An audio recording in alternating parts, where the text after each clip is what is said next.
Mesdames, Messieurs, bonsoir. Merci na fidélité na bino. Merci na ndenge bozo continuer toujours na kolanda biso na page na bino ya Facebook Oeza Jobarouk les serviteurs et puis na chaîne na bino ya YouTube Oeza Jobarouk TV. Merci pour na fidélité na bino ndenge tozolo ba mais tozo senga surtout ba commentaire na bino et puis ba j'aime na bino pour na pe ko encourager biso to ba toujours na ko continuer ko travailler pour te ba pe ceux qui mosala toujours ça la est-ce que ils ont kende bien ou bien ils ont kende malamuté et que ça bien ils ont des baromètres pour na biso pour na ko yeba situation eza ndenge nini par rapport ya ba émission ndenge toujours salela ba émission na biso portera sur le tout, sur la religion, sur la société, sur la politique, sur l'économie, sur le tout. Donc, on donne notre avis par rapport à la situation quelconque. To mekaka kotia avis na biso nde tolobi pour na ko faire comprendre pe bato mesusu ko meka ko analyser, c'est ça, ko analyser information ensemble avec bino nyonso.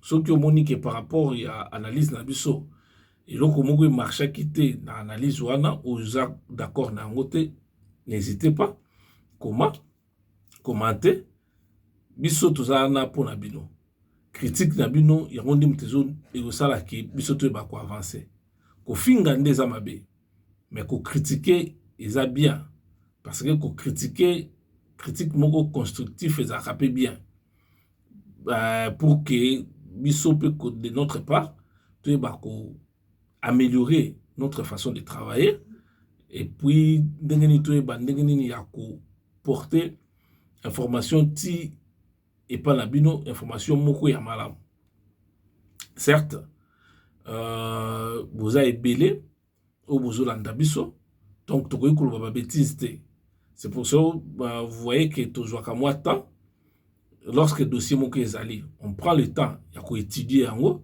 pour na koyeba soki eza ndenge nini parce qu'on peut pas seulement dossier moko bimi ou bien situation moko information moko eza na toyeka bumba moko na kati ya internet to andika koloba pour ne rien dire. Non. Faut pas que ça la ba information ya ba fake news pour bato balanda yo. Non, biso tozana te pour en tout cas balanda biso. Non. Biso tozana pour informer, pour analyser l'actualité et puis komeka kopé ça peut point de vue na biso par rapport à actualité wana lelo ce qui votani bien situation aux na Congo ba situation est belé makambo est belé ba état de siège ba procès à Vital Kamerhe makambo ya sénateur Matata Mponyo ba situation ya bakuluna ba situation ya ba crise économico-financière où ils en a mboka ba makambo belé vraiment belé ya kosakana te o ezo de kala kata Congo OK diagnostic tango so bosali yango to bandi osaka diagnostic tango de l'autre aussi sangote et puis situation ozo se passer na Congo ozo se passer mu touté mutu moko te azana esengo ya komona ki mboka ezo ku avancer. Ça fait du sur place sur plusieurs points, surtout sur le point de corruption, de l'impunité. Sur le point il y a corruption na RDC est comment institutionnalisé. Presque comme dans la likolo ti na dernière personne il y a pas congolais. Oh, na français ou le baka, comme dans la première de cordée, ti na dernière de cordée, c'est-à-dire premier de cordée, muto a simbi singala likolo kuna na nini na montagne, na o ya simbi singa ya sewa mutasuka po ya zonga yepa mata ou bien ya simbi po ba misusu ba mata. Situation isa mobulu. La preuve en est que lorsque l'inspection générale de la finance et ça là qui audite nango par rapport ça qui enquête nango par rapport à situation à Bukangalonzo Parce que ndenge na lobaka na émission moko na salaka sur makambo Bukangalonzo ana. Na ba ke projet wana ya Bukangalonzo ezaki projet moko et ça qui fait rêver qui bato ebele notamment ngai. C'est un projet qui m'a fait vraiment rêver. Nandolo bake soki projet wana esimbi vraiment une bonne partie il y a situation alimentaire il y a Congo, donc il y a partie wana, c'est-à-dire Kinshasa, Bakongo, Bandundu et une partie à Kasai, et qu'on a vraiment résolu parce que c'était un projet très ambitieux, un projet de 285 millions de dollars. 285 millions de dollars et un bon amokete. Et puis ndenge ba vanda kiango, donc c'est-à-dire ndenge ba saïla kiango promotion. Donc ndenge ba saïla ki promotion so ba lobaki kaka. So ke salama ki ndenge bango bande ko lobana. Ingoza extraordinaire. Mais malheureusement c'était pas le cas. C'était pas le cas parce que la façon au balobela kiango. Ceux qui vraiment bazalaki bateau bande ko lingamboka. Ce qui vraiment, le monsieur a question Matata Pogno, c'est un homme de rigueur. Ce qui a muta rigueur. Nenge ye moko bando ko prétendre des projets nenga ko sala. Et puis des projets nenga ko sila. Même ata so ke sila qui totalement et quand ça mata au moins à 50 à 60%. Malheureusement, c'était pas le cas. C'était pas le cas parce que après, lorsque l'inspection générale des finances que ça là enquête na bango kuna sur situation na Bukangalonzo, trouver ba situation moko ezala ki wana pas possible, pas digne ya mutu akore komi benga que c'est un monsieur de rigueur. Je crois que c'était pas la rigueur. Ezala ki ce qui eza parce que toujours le bango on a conditionnel. Parce que toi ba juge ce qui eza ndenge nini réquisitoire il y a procureur général près de la cour constitutionnelle à Lobby par rapport il y a ba enquête oyo inspection générale des finances et sali, donc ce qui veut dire que ezaki muibi moko grave. Faut même pas on a français qu'ils a détournement parce que ce on a détournement ils ont embelli rango hein ils ont embelli rango ils a kimuibi ce qu'ils a na ndenge na bien on a conditionnel a bien na conditionnel na répéter que na bien conditionnel ce qui ezali situation ana eza ndenge réquisitoire il y a procureur général près de la cour constitutionnelle à Komaki na Sénat par rapport il y a rapport au Nyoso Yazwaki auprès il y a inspection générale des finances. Ce qui est à bongo, ils a qui mouibi. Ce qui est à bongo, ils a qui mouibi. Parce que dans le cas de ce rapport, on a ce qu'on vous aurez retrouvé, parce que tout ça, vous aurez retrouvé que appel d'offres et ça l'a quitté. Déjà, on a qui déjà, et l'autre mot, ils qui propreté. Parce que appel d'offres n'a pas marché, il y a pas grandeur, il y a genre, il y a pas montant, il y a pas 285 millions de l'icolo. Et ça va marcher pas en pombaté. Et ça marche beaucoup, il faut ça l'appel d'offres. Il faut le bateau, baza digne. Au bakoki quoi arriver à cause de quelque chose pour le pays. Il faut remettre au moins qu'on en a souci en boca. Mais ce qui n'était pas le cas pour ces gens-là. Les régimes de Kabila ils n'ont jamais travaillé pour le pays. Tout ce qu'ils ont fait, c'était pour s'enrichir et pour se protéger entre eux. La preuve n'est que l'air bako bakei ko senga levé à immunité parlementaire il y a Matata Mpodio. Tout le monde yango. La plupart de ceux-là qui étaient avec lui na FCC, bangola lelo kaka susu va se retrouver na Union Sacrée. Or, na lobaki eloko moko déjà, Union Sacrée waneza kaka eloko moko à façade.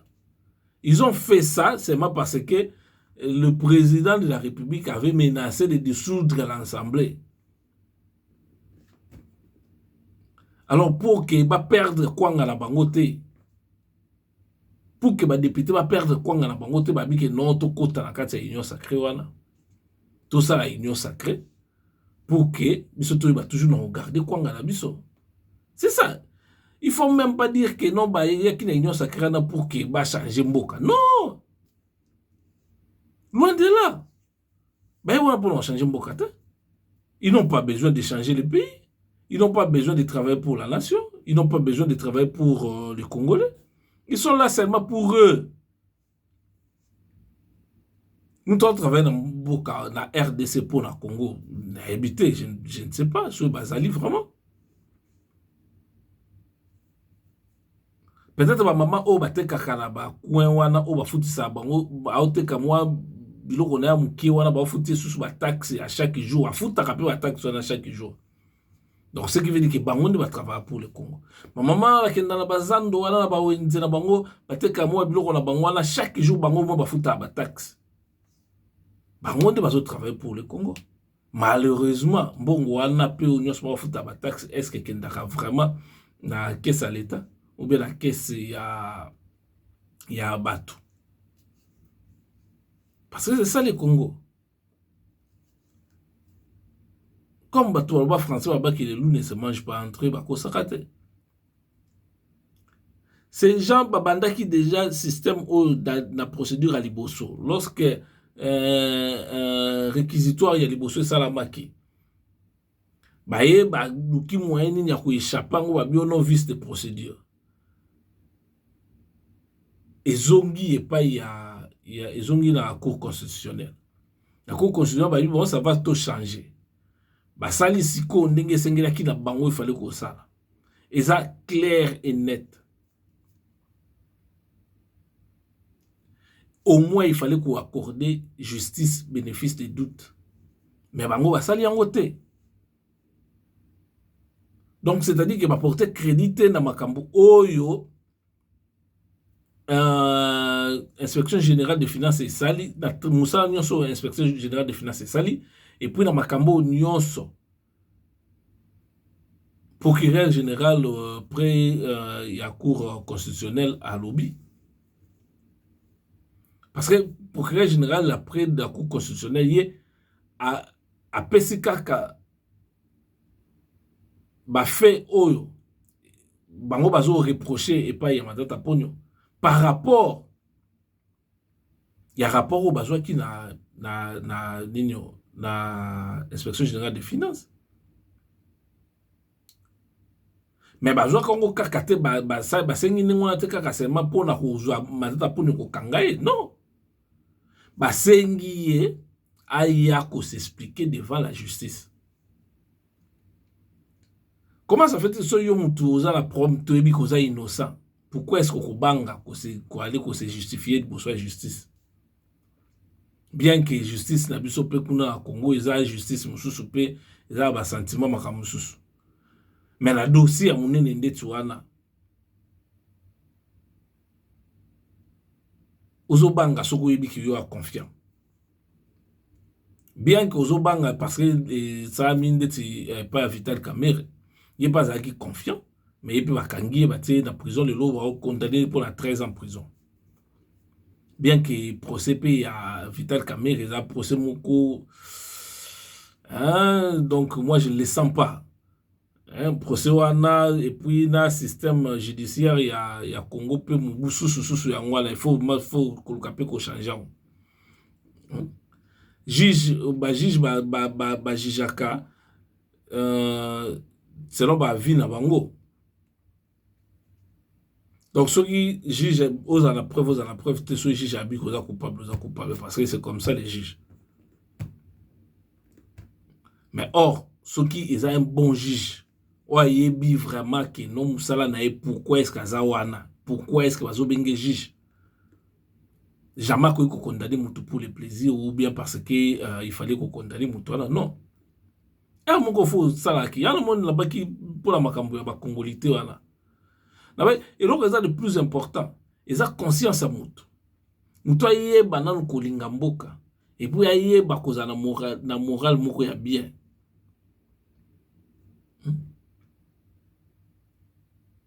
Donc Moutou a cause à la kakate que non, oui, on peut s'appeler au botama congolais ya bakoko.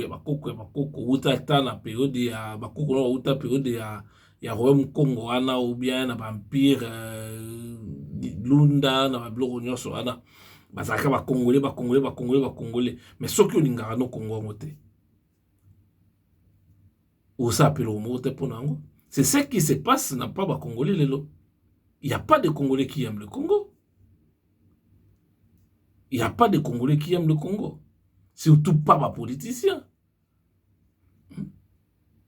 Peut-être les petits peuples aiment leur pays parce que bango bazan la place mususu okendete. C'est le seul pays où c'est le seul endroit où on fan, où vivre dans la famille, dans la mais les politiciens ont l'argent. Parce que politique, les lots au Congo, c'est comme partout en Afrique d'ailleurs, sauf comme politicien, donc comme riche. C'est pourquoi au monde a presque jeunes filles, jeunes garçons, presque tout le monde veut être politicien. Pourquoi? Parce que c'est la politique qui paye.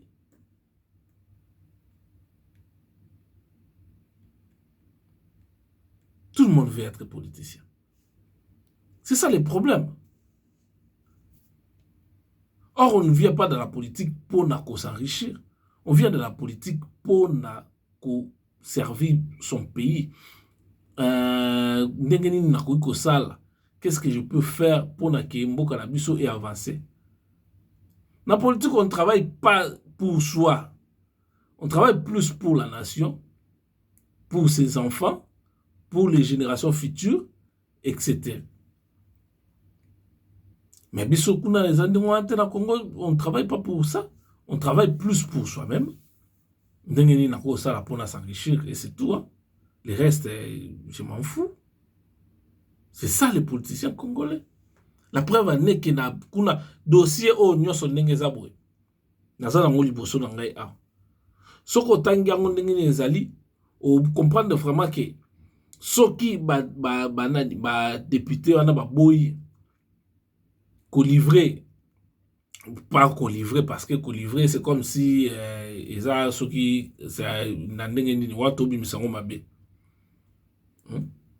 ceux qui va boy kotia ko pesa ko mettre en disposition la justice bon tout le monde surtout bon c'est en français pour peut-être le ko livrer un des banques ça va dire ceux qui va sacrifier ceux qui va boy il refuse il y a ko mettre ma tête en pognon la disposition il y a justice. Ce qui veut dire qu'ils n'aiment pas les pays. Parce que tout est clair. Il y a une accusation, Babite est coupable. Mais qu'est-ce qu'il a peur? Qu'est-ce qu'il a peur s'il sait qu'Akoko se défendre? Il s'est fait toujours appeler l'homme de rigueur, l'homme de rigueur. Mais lorsque il épinglé il y a par rapport à ma rigueur wana. Mais il y a qu'à défendre pour un ito les calbosois juge on dit ma les calbosois juge ok ko défendre pour un ito ko ça juge que non besoin attaque comme témoin assisté pour n'aille pas défendre pour n'aille pas expliquer nos certaines choses. Tant on a ça la cas dossier il y a Woliba Konga. Baka, lorsque Bakangaka inspecteur général il y a enseignement, Bakangaka na ba collaborateur msusu oyo ba travailler qui na ministre à l'époque, mais batikara ministre. On a procès wana kaka. ministre bandako senga nango te balongola immunité parlementaire na ye ou bien immunité na ye ya ki ministre ezali kaka isifiki babenga ye comme témoin assisté à partir de témoin assisté banga bayoka ye soki parce que bato wana ntango bakopesa banini ntango bakosambisa bango bakoloba ndenge nini bango babandaki kotravaille. Alors soki bacharge qui ministre là par là on pouvait maintenant kosenga immunité parlementaire na ye ou bien employer méthode mosusu mpona ndenge nini ya koluka kozwa ye mpe kosambisa ye. C'est la même chose soki lelo l'affaire il y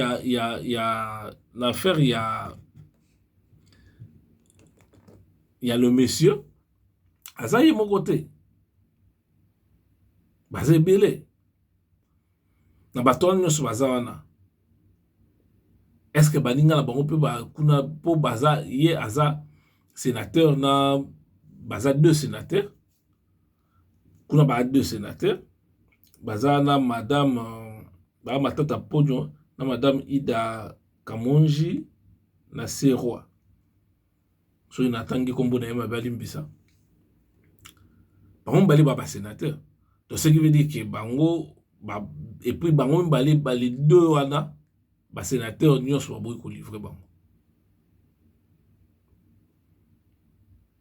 Les 2 sénateurs na Sénat baboyi ko livrer bango.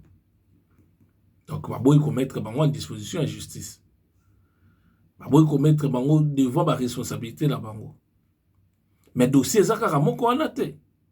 Dossier matata Ponyo ezebele. Donc même à soki lelo bazui dossier à Bukangalonzo atango na frigo de la congélateur et paiement. Mais tikali ba dossier belé. Dossier ya immeuble intelligent. Immeuble intelligent wana soki dossier nango otali yango ndenge za wana. Mbongo oyo batongela immeuble wana. Et oka otonga susu 2 ou 3 immeubles il y a même standard wana. Donc bon ebima est belé par rapport à Moussala et Salama. Et ce n'est pas fini.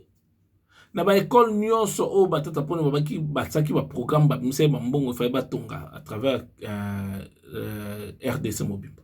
Batonga combien d'écoles? Rien, niet. Batonga loko moko ta. Parce que mbongo nyonso ne kenda parce que c'était lui le premier ministre et puis c'était lui aussi le ministre des finances. Parce que Yazaki ministre, premier ministre Oyo, abandé ko gérer kaka domaine ya finance. En tout cas domaine économie, finance. Yazaki karawana. Makamotali sécurité, makamotali armée, makamotali makamsusu bandota na ngoyete. Yazaki kara finance. Comment ça fait-il yo premier ministre s'occuper kaka na finance? On est premier ministre de nini wana. Donc ndenge zawana makamboze belé. Ramboze belé. Wana toujours bana eza turubi kaka makamukie. Mais tu continues en parce que dossier za moulayi toujours landelango malembe. Mais toujours katoye ba ndenge nini makambo des okende. Parce que situation ndenge za wana izo se pesa bisote. Bo continue toujours na ko s'abonner. Pour la couper ça, courage, pour ça peut toujours un point de vue.